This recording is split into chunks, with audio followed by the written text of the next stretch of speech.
Juste au sud de Vancouver, là où la rivière Fraser se jette dans le Pacifique, le paysage riverain est parsemé de maisons flottantes.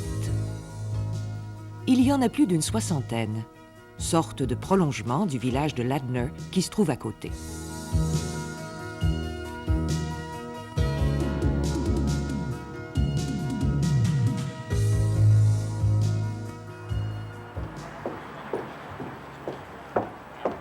Il y a 5 ans que Monique Prudhomme-Stranan a quitté Montréal pour venir habiter ici, au gré des marées. Elle fait maintenant partie de cette véritable petite communauté qui, depuis 1975, s'est greffée aux berges de la rivière. Monique est costumière. Elle a rencontré son mari Alois en Colombie-Britannique sur un plateau de tournage. Lui vivait déjà sur un voilier. Elle n'avait pas vraiment le pied marin. Le reste, c'est une belle histoire d'amour. J'aime bien dire que quand j'ai quitté Montréal, j'ai toujours dit que je vivrais en ville. J'étais une fille de béton, j'adore les édifices, que je vivrais jamais à la campagne, je ne serais jamais propriétaire parce qu'on est attaché. Je me marierais jamais parce que c'est trop compliqué et que le Québec me suffisait. Il suffit de rencontrer quelqu'un et soudainement, je vis en anglais, je suis mariée, je suis propriétaire, j'ai une maison que j'ai bâtie et je suis très contente. Je pense que les événements font que on découvre d'autres parties de nous-mêmes qui sont surprenantes. On fait des découvertes.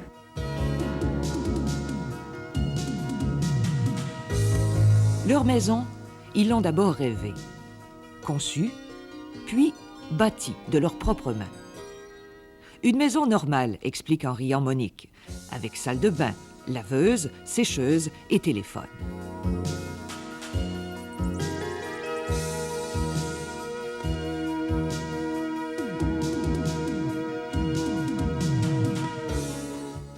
Ce qui étonne, c'est que cette maison flotte, tangue au passage des bateaux de pêche, puis monte et descend chaque jour de 5 mètres avec les marées.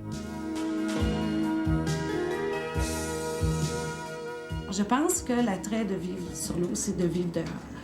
On a un canot, nos activités sont centrées sur l'eau, la rivière, regarder la nature, avec les longues vues, aller sur les îles, aller vérifier ce qui se passe. Alors, l'eau devient une activité, mais c'est plus qu'aller prendre une marche, c'est vraiment dehors. Ce qui est merveilleux, c'est qu'on est aussi sur les chemins de migration.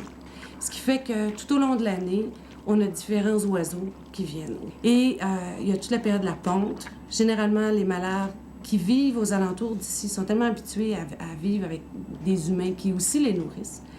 Alors, quand c'est le temps de la ponte, ils viennent s'installer dans nos boîtes à fleurs.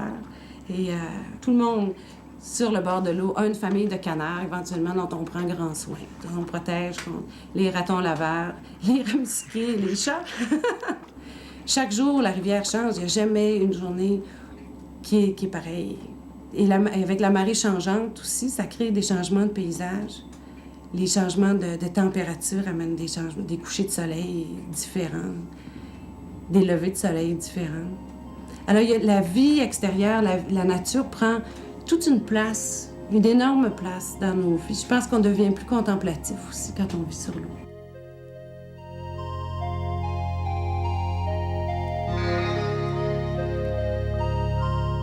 C'est donc par choix que les gens vivent ici, par amour de l'eau et de la nature.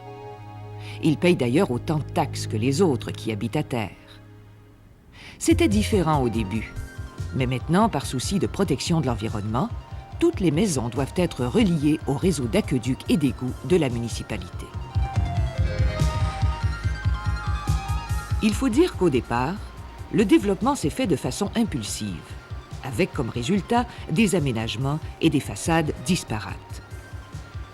Mais depuis, vous allez voir, l'idée de vivre sur l'eau a drôlement évolué.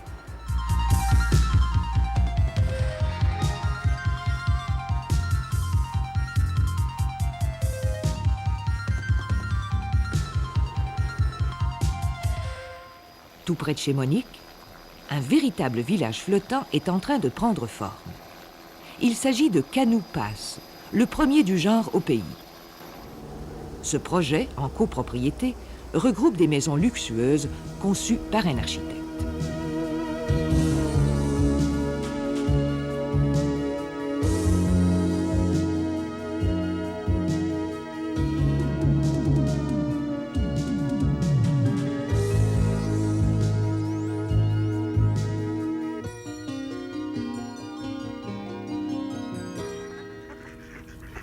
Hello, Phoebes.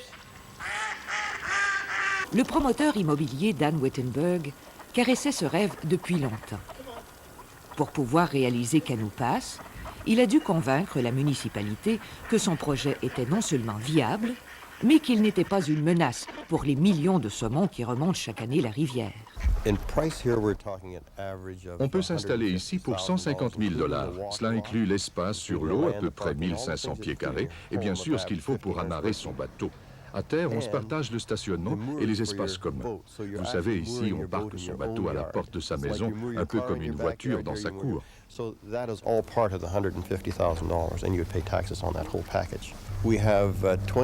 Jusqu'à maintenant, 24 maisons ont été vendues. Nous en avons 3 en chantier et 4 autres à construire. Une fois le projet achevé, le village en comptera 43. Pour relier les maisons les unes aux autres, Dan Wittenberg a développé une technique inédite d'amarrage, de passerelles et de pontons. Les maisons sont construites à terre et chacune d'elles repose sur un grand caisson de ciment précontraint rempli de mousse de polystyrène. C'est une méthode qui a maintenant fait ses preuves.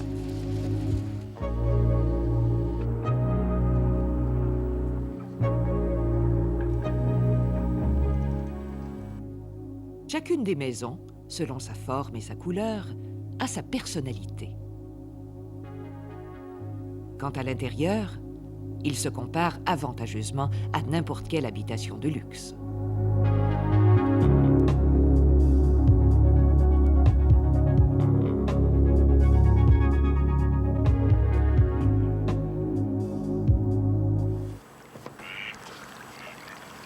Il y a beaucoup d'enfants qui sont élevés sur l'eau. Au début, je pense que quand les enfants sont petits, les parents sont en général plus inquiets.